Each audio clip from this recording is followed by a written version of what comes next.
เงื่อนไขของชีวิตแต่ละคนไม่เหมือนกัน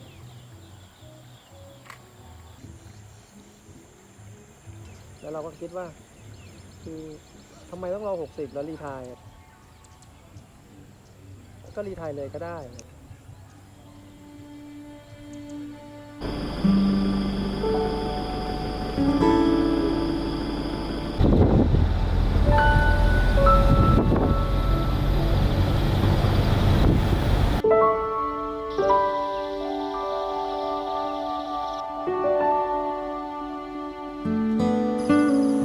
แต่กินอะไรต้องระวังนะ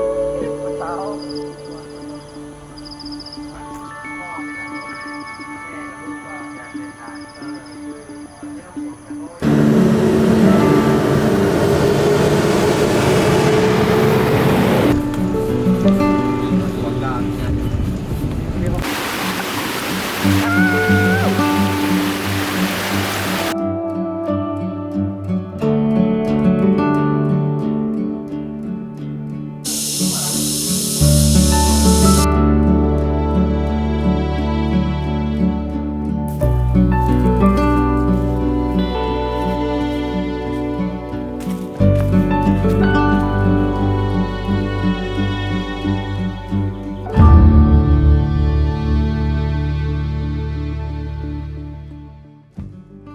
วันนี้เรามากันที่เชียงใหม่แต่ว่าจุดมุ่งหมายของเราก็คือเราจะนั่งรถต่อไปที่เชียงดาวค่ะเราก็ได้แวะวัดอุโมงค์นะคะซึ่งเป็นวัดโบราณที่อยู่คู่กับเชียงใหม่มากว่า 700 ปีเลยทีเดียวมีจุดเด่นที่มอสเนี่ยจะปกคลุมอุโมงค์เอาไว้นะคะ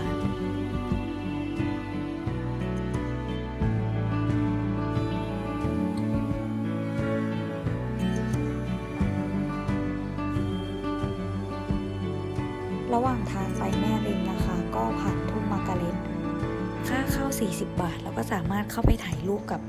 ดอกมาการ์เร็ตสวยๆได้เลยค่ะที่นี่มีเรื่องเล่าค่ะจุดเลี้ยงผีขุนน้ำวันนี้ในวันอวสานก็เลยต้องมา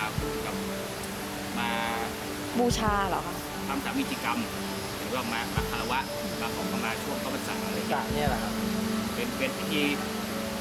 ไม่ได้เกี่ยวกับชุมชนเป็นพิธีสำหรับคนที่ดูแล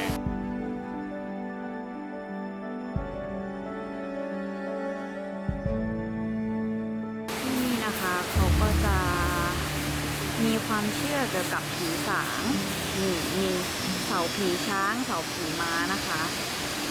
เพื่อที่จะแบบเป็นการจัดระบบพื้นที่แถวนี้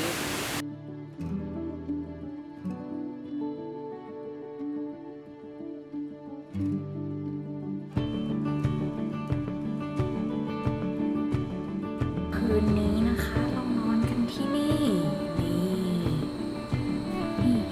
วิวนะคะก็จะแบบนี้เลย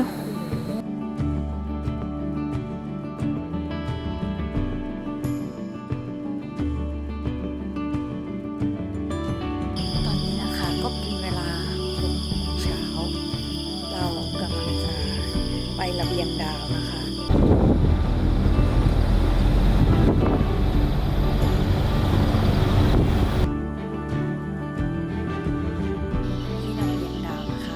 จากเชียงดาวฮัทเนี่ยเรา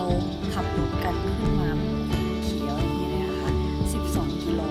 ก็มาถึงวิวแบบเหมือนสวิตเซอร์แลนด์คือสวยมาก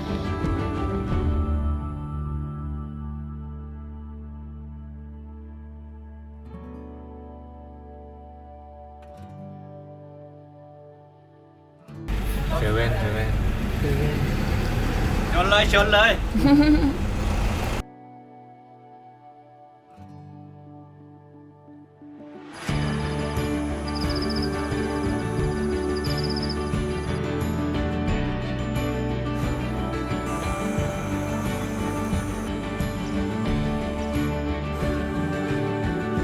ใครที่ชอบถ่ายรูปผีเสื้อนะคะอย่าพลาดที่นี่ค่ะหน่วยผาตั้ง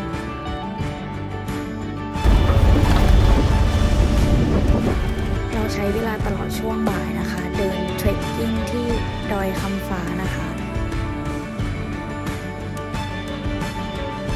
สำหรับใครที่สนใจที่จะเดินเทรคกิ้งแบบนี้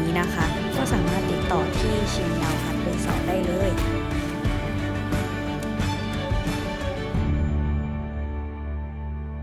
วิวคือสวยแบบประทับใจมากคุ้มเหนื่อยมากๆค่ะ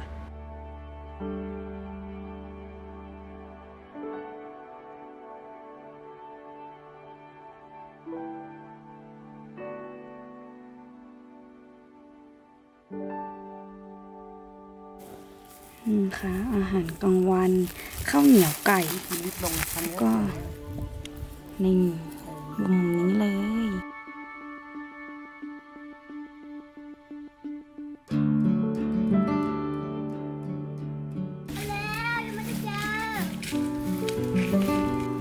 เสือเลยเหรอเสือหรือแมวมันร้องยังไงที่เจอแมวจริงอ่ะเจอเสือด้วยเหรอตัวใหญ่ไหมใหญ่กว่าตัวเล็กนิดป่ะฮะ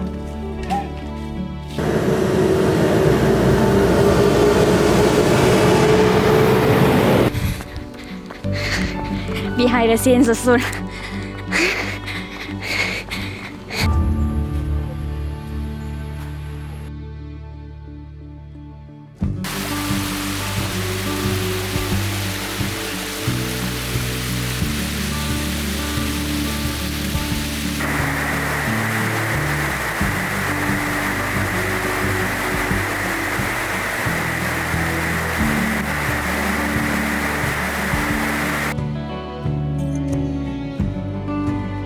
หลังจากเดินกันมาทั้งวันนะคะ เราก็มากันที่บ่อน้ำร้อนโป่งอ่างซึ่งก็จะมี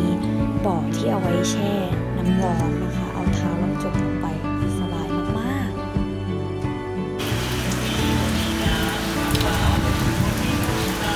ที่พักที่เราจะมาพักในคืนที่2นี้ก็คือต้นข้าวหอมบ้านอ้อมดอยนะคะวิวทุ่งนาด้านหลังเนี่ยดอยหลวงเชียงดาวนะคะ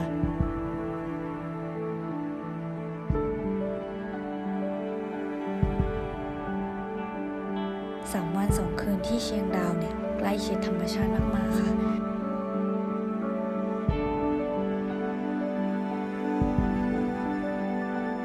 ไม่ว่าจะที่พักหรือว่าสถานที่ที่เราไปเนี่ยไม่มีที่ไหนเลยที่เราจะไม่ได้ยินเสียงธรรมชาติใครดูแล้วอยากออกเดินทางเนี่ยจองตั๋วเลยนะคะ